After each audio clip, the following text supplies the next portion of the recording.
Welcome back to the Deep Dive.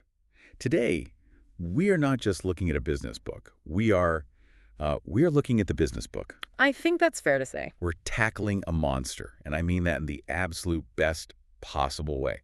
If you walk into the office of almost any CEO, any manager, or frankly, anyone who's trying to build something that lasts, there's a very, very high probability that this book is sitting on their shelf. Oh, yeah. It might be a little dusty or it might have a dozen bookmarks sticking out of it, but it's there. We are, of course, talking about Good to Great by Jim Collins. The monolith. But here's the thing, and this is exactly why I wanted to do this specific deep dive. I think Good to Great suffers from what I call the Romeo and Juliet effect. Okay. I'm intrigued. What's that? Everyone knows the ending, or they think they know the ending, so nobody actually reads the play. Ah, I see what you mean. They know the buzzwords. They know get the right people on the bus. They've heard of the hedgehog concept. But I don't think they actually know the data. They don't know the story of how this stuff actually works. I think you're spot on. It's become part of the corporate wallpaper, you know? The Wow. terms have entered the lexicon, but the nuance, the actual mechanics of the transition from just being mediocre to truly being great, that often gets lost in translation. Yeah. And the premise itself is actually much more provocative than people remember. It's not just a how-to guide for success. It's fundamentally a critique of how we usually operate. Right. And let's start right there with the hook. The very first line of the book, it's practically a declaration of war. Good is the enemy of great. It just stops you in your tracks, doesn't it? Because normally we think of bad as the enemy of great. Of course. We think incompetence is the enemy. We think failure is the enemy. But Collins is arguing that the primary reason we have so few great things is precisely because it's so easy to settle for good things. It's the comfort trap. He says we don't have great schools, principally because we have good schools. We don't have great government because we have good government. And that applies to individual lives, too. Few people lead great lives, in large part because it is just so easy to settle for a good life. It's a comfortable zone. Why would you push harder when things are just fine? That concept of fine is the villain of this story. It really is. But the origin story of this book is actually really funny to me. It didn't start with Collins just waking up one day and deciding, I'm going to be a guru on greatness. Not at all. It started with a critique. He was basically told his previous work was useless. That's right. It was 1996. Collins was having dinner with Bill Meehan, who was the managing director of the San Francisco office of McKinsey & Company. Now, you have to keep in mind, Collins had just written Built to Last, which was a massive, massive success. And Built to Last was all about visionary companies that had always been great, right? Like Disney, GE, Yeah. Merck. Exactly. Companies that had greatness in their DNA from the very beginning. So you can imagine, Collins is probably feeling pretty good about himself at this dinner. As you would. And Meehan leans over and says, Jim, we love Built to Last around here. You did a fine job. I sense a very large butt coming. A massive but. He says, unfortunately, it's useless. Ouch. Useless. That is not what you want to hear from the head of McKinsey. But Meehan's point was brilliant, though. He said that most companies aren't Disney. They didn't have a visionary genius founder like Walt Disney or David Packard. They woke up one day, realized they were 20 or 50 years old, and they were just good. Just average. Average. Doing okay. So the question Meehan planted was, can a good company become a great company? And if so, how? Or is the disease of just being good incurable? That is the central question of this deep dive. If you're sitting in a middle-of-the-road company or leading a team that's doing fine, is there a scientific path to greatness? Or is it all just luck? And to answer that, Collins didn't just speculate. He didn't just interview 3 of his successful friends and write a book about it. No. He went full scientist on this. He treated it like a black box experiment. Let's talk about that research odyssey for a second, because the scale is just mind-boggling.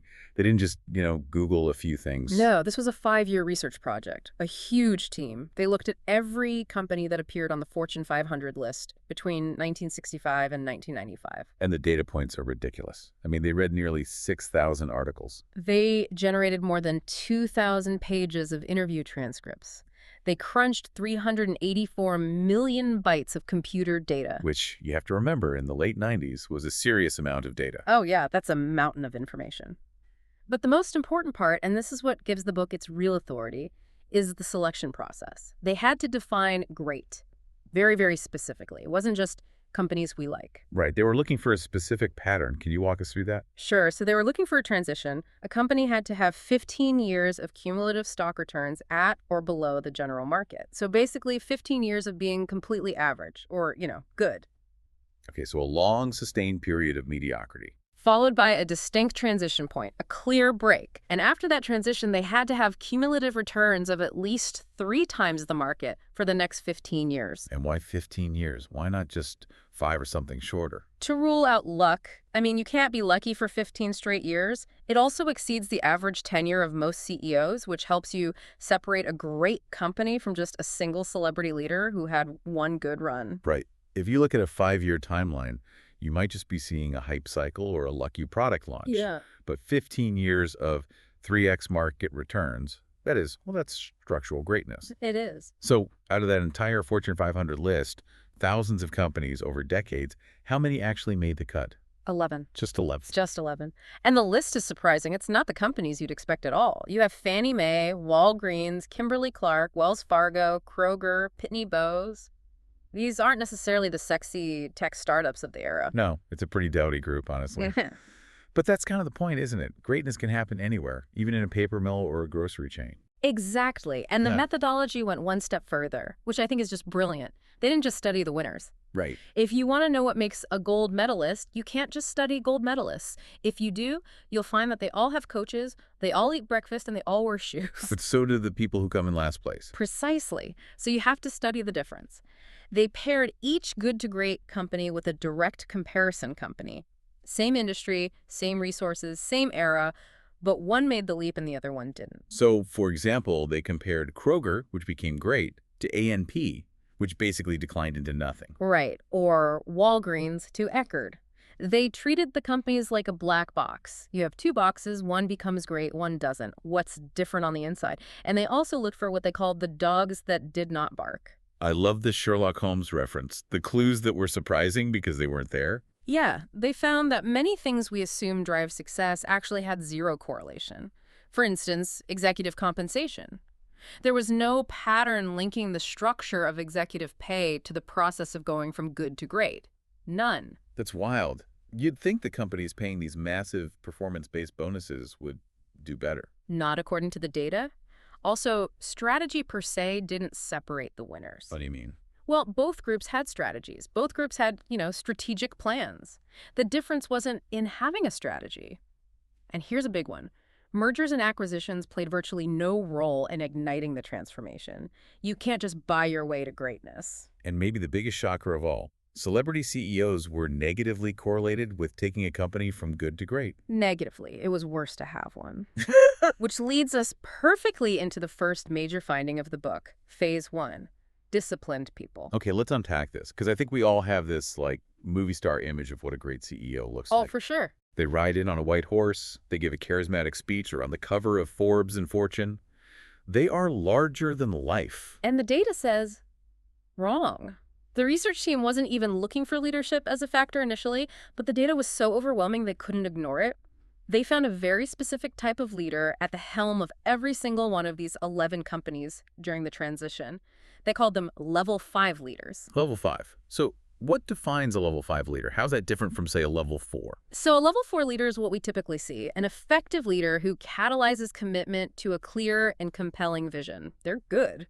But level 5 is a whole different level. It's a paradoxical blend of 2 specific traits: personal humility and professional will. Humility and will. Those seem like opposites. Yeah. Usually if someone has a massive will, they have a massive ego to match. They do, don't they? It's rare. But think of someone like Abraham Lincoln. Quiet, shy, even awkward. He wasn't the loudest guy in the room, but he possessed this fierce, unwavering resolve to do whatever was needed for the enduring greatness of the nation. That's level 5.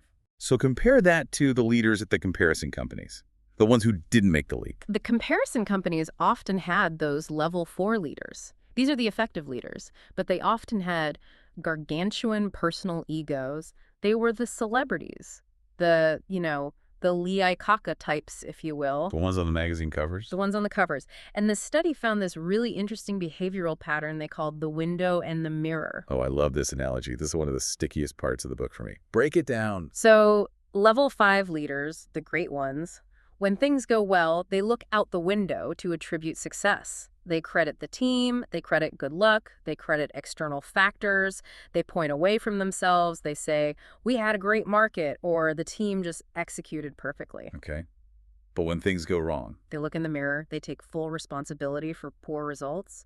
They never, ever blame bad luck or the economy. They say, I missed that. That's on me. I'm responsible. and the comparison leaders did the exact opposite, right? Precisely. They looked in the mirror to preen when things went well. I did this, my vision, I'm a genius, and they looked out the window to blame others when things went poorly. The market is down, the government regulations are killing us. My team just isn't executing on my brilliant plan. That is such a simple, powerful diagnostic tool. If you're listening to this and you're a leader, just ask yourself, where are you looking when things go right, and where are you looking when they go wrong? It's a tough question to answer honestly, and there's another aspect to level 5's, ambition. They are incredibly ambitious, but their ambition is for the institution, not for themselves. They want the company to be even more successful in the next generation long after they're gone. Whereas the ego-driven leaders often set their successors up for failure, so they look better in retrospect. Exactly. See, they couldn't do it without me. It validates their indispensability. Level 5's want their successor to be even better than they were. Let's look at a concrete example from the book. Darwin Smith of Kimberly-Clark. He's the classic level 5. Darwin Smith was this mild-mannered man, a lawyer by training. He had no pretense. He was the kind of guy you just wouldn't notice at a cocktail party. But he had this ferocious, unspoken will. And he took over Kimberly-Clark when it was just a paper company. An old, stuffy paper company. Most of its capital was tied up in these giant paper mills. It was a good company, but it was slowly dying. It wasn't great. And he made a decision that seemed completely insane at the time, right? He sold the mills. He sold the history of the company. He realized that if they were going to be great, they had to move into consumer paper products like Kleenex and Huggies and compete head-to-head against the giant Procter & Gamble. That is David versus Goliath. That is a terrifying move. It was. And to fund that war chest, he sold the mills. The business media called it a huge mistake. The stock took a hit. The analysts said he was crazy. But he didn't waver. He just knew it was the only path to greatness. And in the end, Kimberly-Clark ended up owning that category. They beat P&G in 6 out of 8 product categories. That's the will part of the equation. and then you have someone like Coleman Mockler at Gillette. Another one, a reserved, shy man. A gentleman. But during his tenure, Gillette faced multiple hostile takeover attempts. This was the era of the corporate raider. Mockler could have just cashed out. He could have let it happen and made millions instantly on his stock options. It would have been the easy way out. Here are the keys. Thanks for the check. Exactly. But he fought them off. Not for his own job, but because he looked at the data and believed the company's future value, based on products like the sensor razor that were in the pipeline, was far, far higher than the takeover offers. He fought for the future greatness of Gillette, and he was right. The stock eventually exploded, making the shareholders way more money than the raiders ever offered. So step one is having this very specific paradoxical type of leadership. But once you have the leader, what do? The conventional wisdom is that the new CEO comes in and sets a new vision. We are going west. And then they get people to follow. And Good to Great just flips that completely on its head. This is the concept of first who, then what. The bus analogy. Yes, the famous bus analogy. You don't decide where you're driving the bus and then try to get people on it. Because if you do that, what happens if you need to change direction 10 miles down the road? The people who signed up to go west are going to be really unhappy if you suddenly need to go north. They'll argue, they'll quit, or they'll just sit there crossing their arms, resentful. Sabotage the trip. Right. So the process is, 1, get the right people on the bus. 2, get the wrong people off the bus. 3, get the right people in the right seats. And only then do you figure out where to drive. Strategy comes last. This sounds great in theory, but it's so tough in practice. It means you might hire someone without even having a specific job description for them. They did that. We saw that. Dick Cooley at Wells Fargo. He focused on hiring outstanding people whenever he found them, even if he didn't have a specific job for them at that moment. He knew the banking industry was going to undergo massive change with deregulation, and he knew he couldn't predict the what. He couldn't predict the destination. Exactly. But he knew if he had the smartest, most adaptable who on his bus, They would figure it out together no matter what came. It's all about adaptability. Hmm. If people join for the who, for the team, they'll go anywhere. If they join for the what, the specific strategy, they are brittle. It's also about motivation. The right people don't need to be managed tightly or motivated in the traditional sense. They are self-driven by an inner compulsion to produce excellence. Your job is to not demotivate them. Now let's talk about the hard part, getting the wrong people off the bus. Does good to great just advocate for firing everyone and starting over? No, and this is a really important distinction Collins makes.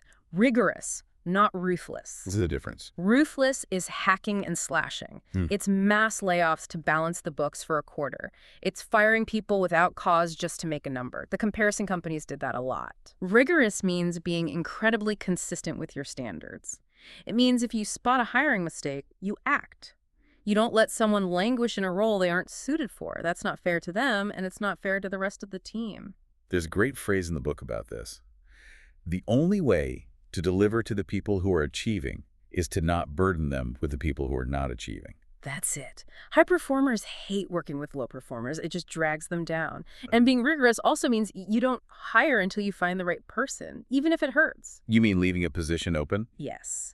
David Maxwell at Fannie Mae held off on developing a new strategy while the company was losing $1 million a day. $1 million a day. $1 million a day. Because he didn't have the right executive team yet, he withstood the incredible pressure to just do something until he had the who sorted out first. That is terrifying discipline. Losing $1 million a day and telling your board, wait, I need to hire the right VP first.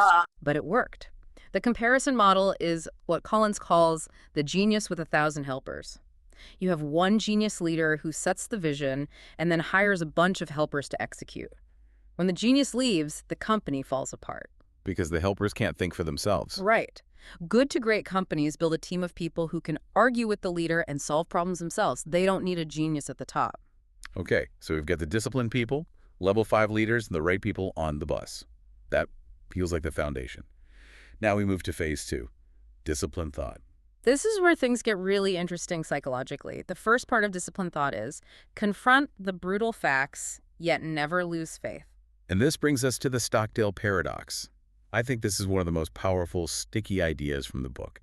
Can you tell the listeners who Admiral Jim Stockdale was? Admiral Stockdale was the highest-ranking U.S. military officer in the Hanoi Hilton prisoner of war camp during the Vietnam War. He was tortured over 20 times. He was there for 8 years. He had no rights, no release date, no certainty he would ever see his family again. Just unimaginable conditions. And Collins interviewed him for the book. He asked him, who didn't make it out?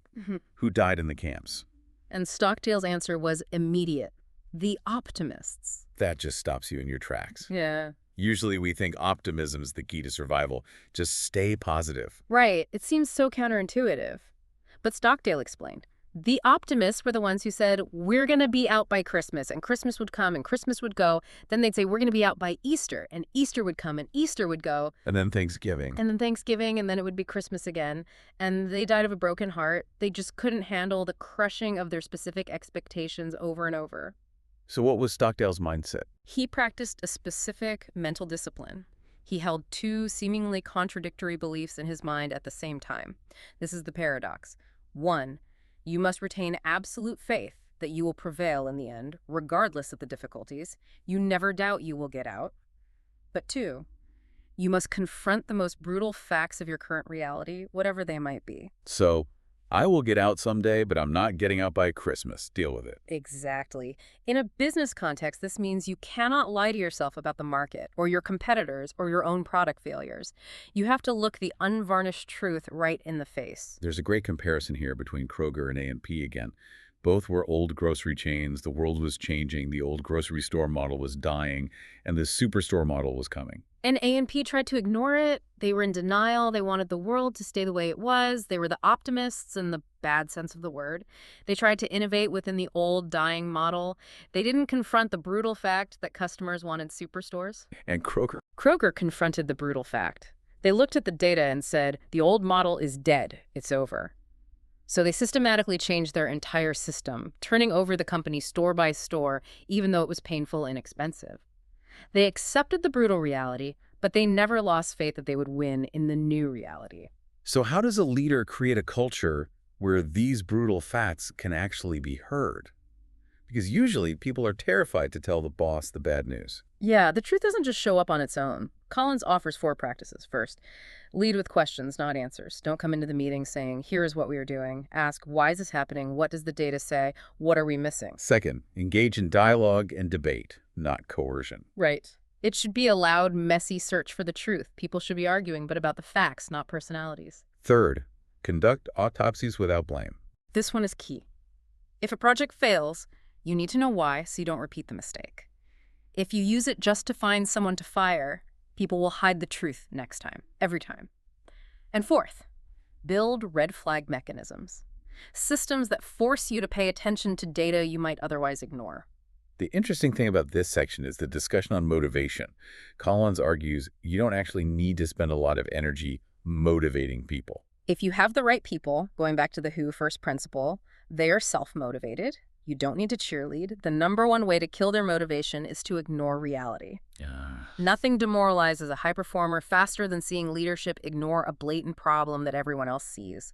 If the boss says everything is fine when the ship is clearly sinking, the best people jump ship first. Okay, so we confront the facts, but we need a direction. We need a strategy. This brings us to the second part of disciplined thought, and probably the most famous diagram in the entire book, the hedgehog concept. The Hedgehog and the Fox.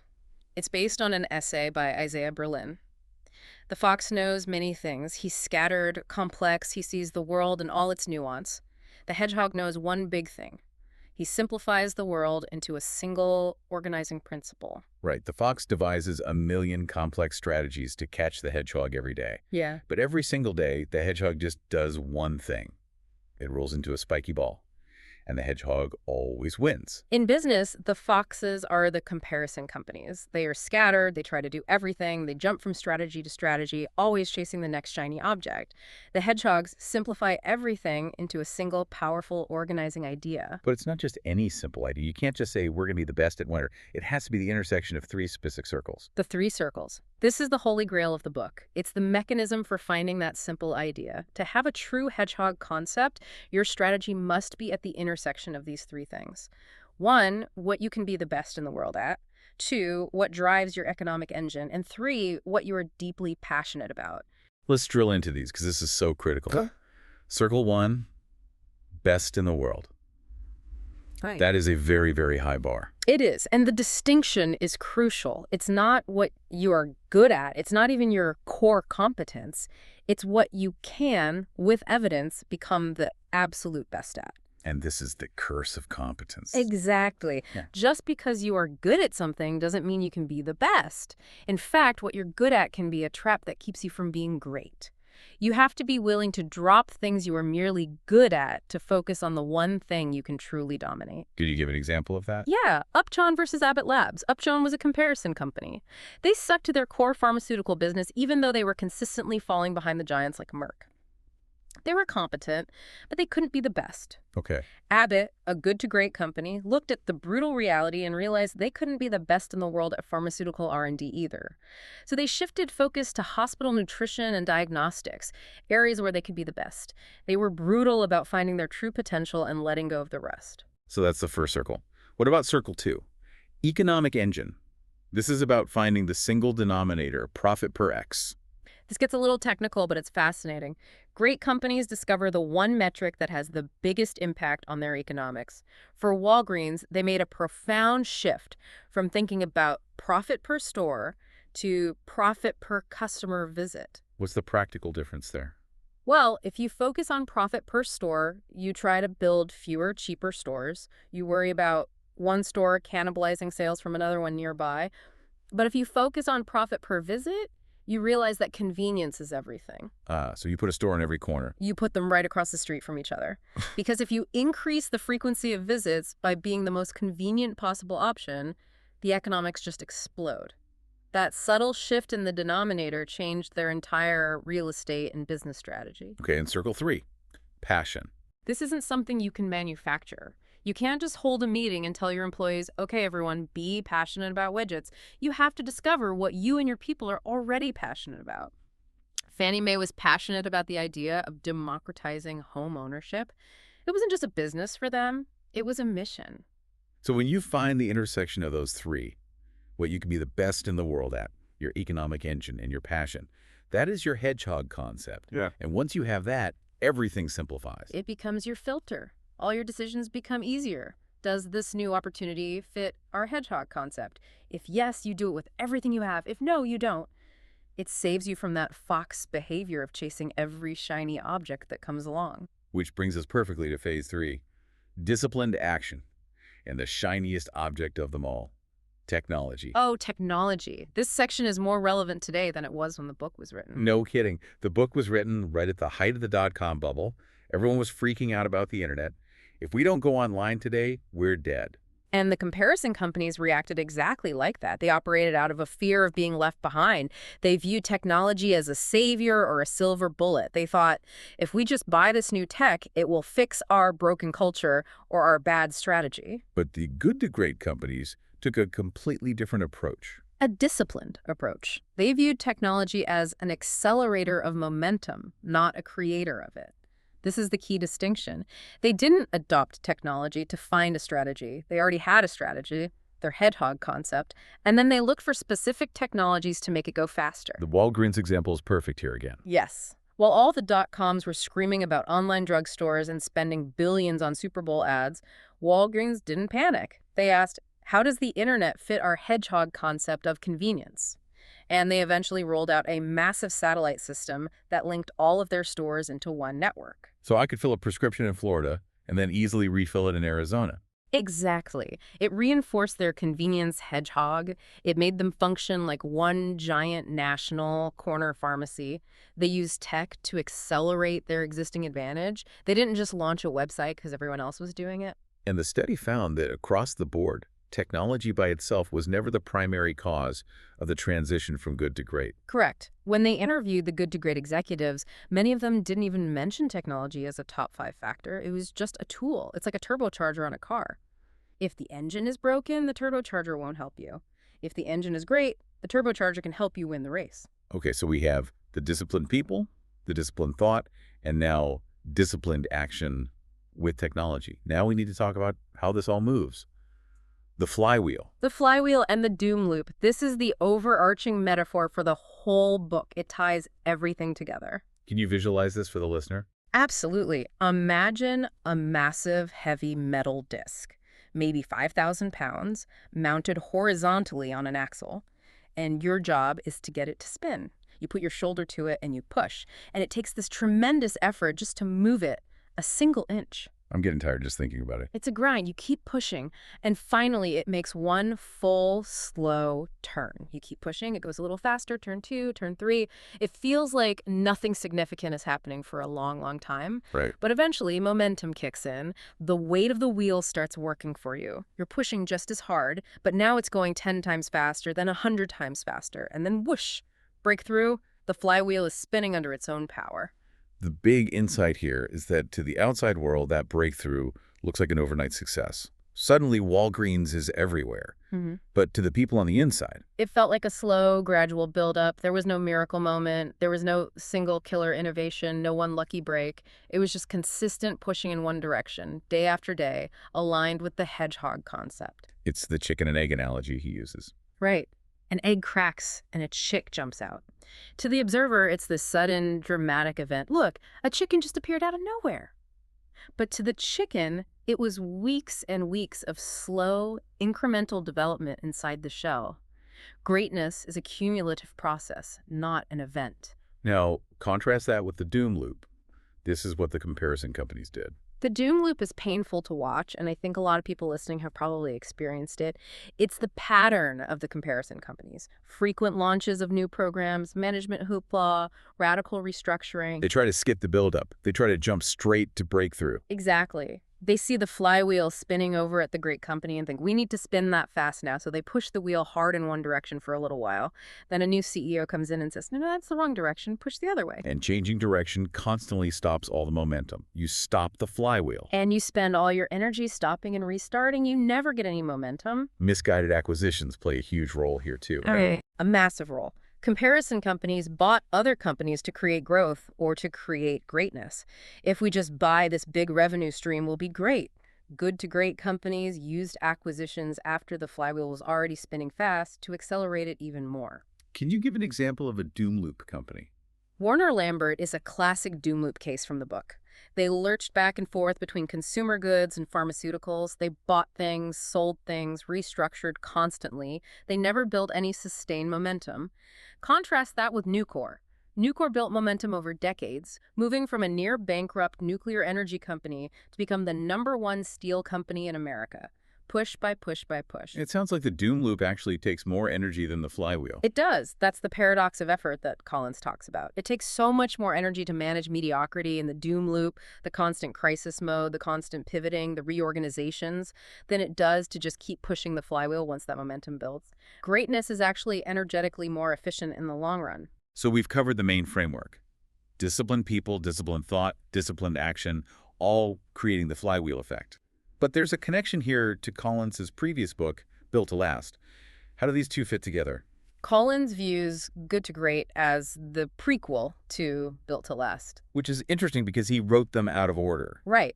Good to Great is about how you take a startup or an established company and turn it into a high-performing great company. It's about getting that flywheel spinning from a near standstill. Built to Last is about how you keep it spinning for 50 or 100 years and become an iconic institution. So the sequences: 1, apply the good to great concepts to achieve sustained great results. Get the flywheel going. Then 2, apply the built to last concepts like having a core ideology and the principle of preserve the core, stimulate progress to evolve into an enduring institution of iconic stature. Exactly. You can't be built to last if you aren't great first. Good is the enemy of built to last, too. We're coming up on time, but I really want to touch on the personal application of this, because Collins mentions this in the conclusion. These concepts aren't just for Fortune 500 CEOs. They apply to departments, social sectors, and even our individual lives. Oh, absolutely. Think about the hedgehog concept for your own career. Ask yourself those 3 questions. 1, what are you deeply passionate about? Okay. 2, what can you be the best in the world at? Not what you're good at. What's your unique God-given talent? And 3, what drives your economic engine? What can you actually get paid for? And if you're doing something you're passionate about, but you can't be the best at it. You'll be happy, but you'll probably have a hobby, not a great career. And if you were good at it and it pays well, but you have zero passion. You'll be successful, but you'll be bored and you'll eventually burn out. Finding that intersection of all 3 is the key to a meaningful life and a great career. And the first 2 principle applies to your life too. I mean, who are the people on your personal bus? Are they people who share your core values? Are they level 5 friends who are humble but push you to be better? It's a profound question. The book ends with one last provocative thought: the difficulty of greatness versus the difficulty of mediocrity. It's that paradox of effort again, the final challenge to the reader. Why wouldn't you try to go for greatness? It's not necessarily harder. In many ways, it involves less suffering than being stuck in the doom loop of mediocrity forever, and it is infinitely more rewarding. That is the challenge we leave you with today. If you're listening, are you pushing a flywheel, or are you stuck in a doom loop? In your career, in your team, in your life? And are you willing to ask the brutal questions to find out? Start with the who. Always start with the who. Thanks for listening to this deep dive into Good to Great. We'll see you next time.